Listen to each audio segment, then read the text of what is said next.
లో క్లిప్పింగ్ వస్తుంది.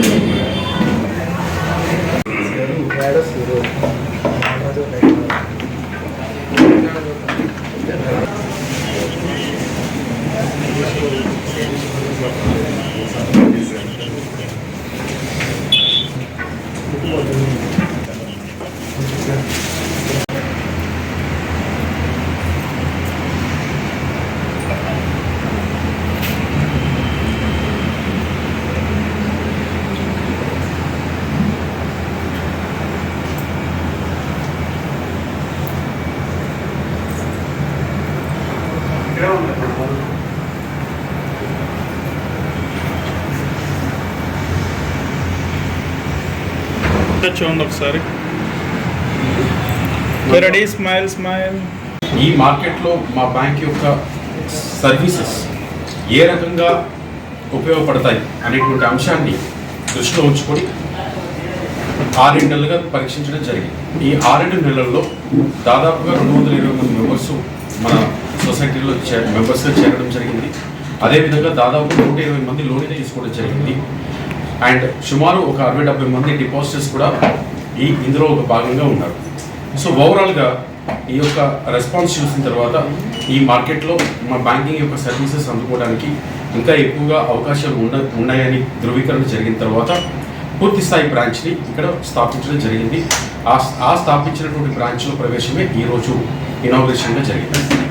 సో ఓవరాల్గా గోదావరి కృష్ణ కోఆపరేటివ్ సొసైటీని స్థాపించడంలో ముఖ్యమైనటువంటి ఉద్దేశం ఏంటి అంటే, సాధారణంగా మనము ఆర్బీఐ అప్రూవ్డ్ బ్యాంక్స్ ఏవైతే ఉంటాయో ఆ బ్యాంక్స్ అన్నింటిలో కనుక మనం చూసినట్లయితే అందులో లోనింగ్ పొందడానికి ఎక్కువ శాతం అర్హత ఉన్నటువంటి పబ్లిక్ని మనం పరిగణలో తీసుకుంటే ఎంప్లాయీస్గా ఉన్నవాళ్ళు కానీ లేదా వ్యాపారాలు చేసేవాళ్ళు కానీ ఎవరైతే ఐటీ రిటర్న్స్ ఫైల్ చేస్తారో లేదా శాలరీగా ఉంటారో ఈ 2 రకాల ప్రజలకు మాత్రమే పూర్తి తరహా లోనింగ్ అవకాశాలు ఉంటాయి.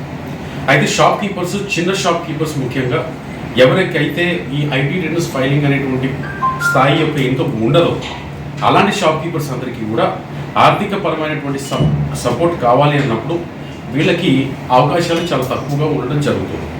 ఇది సర్వసాధారణమైనటువంటి విషయం మన ఆంధ్రప్రదేశ్ కానీ భారతదేశ మార్కెట్లో.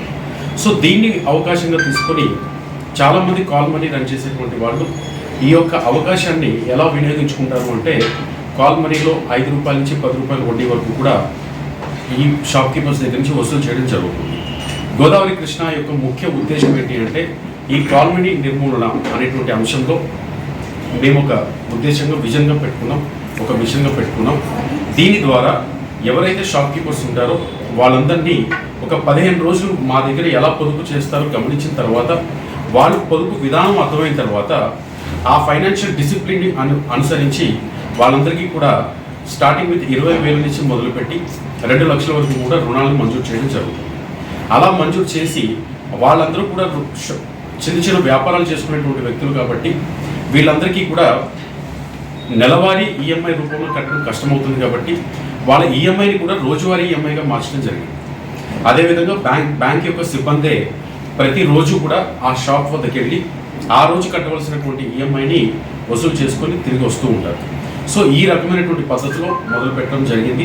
సుమారు 120 మంది ఎవరైతే ఇప్పటివరకు మన దగ్గర లోనింగ్ తీసుకోవడం జరిగిందో ఈ అందరికీ కూడా వారం కట్టే వాళ్ళకి వీక్లీ వన్స్, అలాగే రోజువారీ కట్టే వాళ్ళకి డైలీ వన్స్ మన సిబ్బంది వెళ్ళి, బ్యాంక్ సిబ్బంది వెళ్ళి వాళ్ళ వ్యాపారంకి ఇబ్బంది ఆటంకం కలగకుండా కలెక్షన్ చేసుకుని రావడం జరుగుతుందన్నమాట. సో ఈ యొక్క విధానంలో వాళ్ళు తీసుకున్న రుణానికి వాళ్ళు కట్టేటువంటి వడ్డీ ₹1.50 వడ్డీ నుంచి ₹2 మధ్యలో పడుతుంది. దీనివల్ల వాళ్ళకి కలిగేటువంటి లాభాలు ఏంటి అంటే, కాల్ మనీలో ఏ విధంగా అయితే ₹5 నుండి ₹10 నుండి జరుగుతూ ఉంటాయో అలాంటి అంత హెవీగా వాళ్ళు ఆర్థిక పరంగా నష్టపోకుండా ఈ ₹1.50, ₹2 స్వల్ప వడ్డీతోనే వాళ్ళ యొక్క ఆర్థిక పరమైనటువంటి సపోర్ట్ని గోదావరి కృష్ణ కోఆపరేటివ్ సొసైటీ ద్వారా తీసుకోవచ్చు. అంతేకాకుండా డిపాజిటర్స్కి అంటే లోనింగ్ ఇచ్చేటువంటి వాళ్ళకి ₹1 వడ్డీ మేము ఛార్జ్ చేస్తాం కాబట్టి డిపాజిట్ ఎవరైతే ఇస్తారో ఆ డిపాజిట్ చేసేటువంటి వాళ్ళకు కూడా సుమారు ₹10 వడ్డీ వరకు కూడా మనం ప్రొవైడ్ చేయడం జరుగుతుంది. సో ఈ రకంగా ఇటు డిపాజిట్ చేసే వాళ్ళకి ఉండేటువంటి లాభము, అలాగే ఆ రకంగా అటు లోనింగ్ తీసుకునే వాళ్ళకి ఉండేటువంటి లాభం, ఈ 2 రకాల సర్వీసెస్ని గోదావరి కృష్ణ కోఆపరేటివ్ సొసైటీ ద్వారా మన జగ్గయ్యపేట అండ్ పరిసర ప్రాంత ప్రజలందరూ కూడా సద్వినియోగపరచుకోవాలి. మనస్ఫూర్తిగా మీడియా సముఖంగా కోరుకుంటాను. Thank you.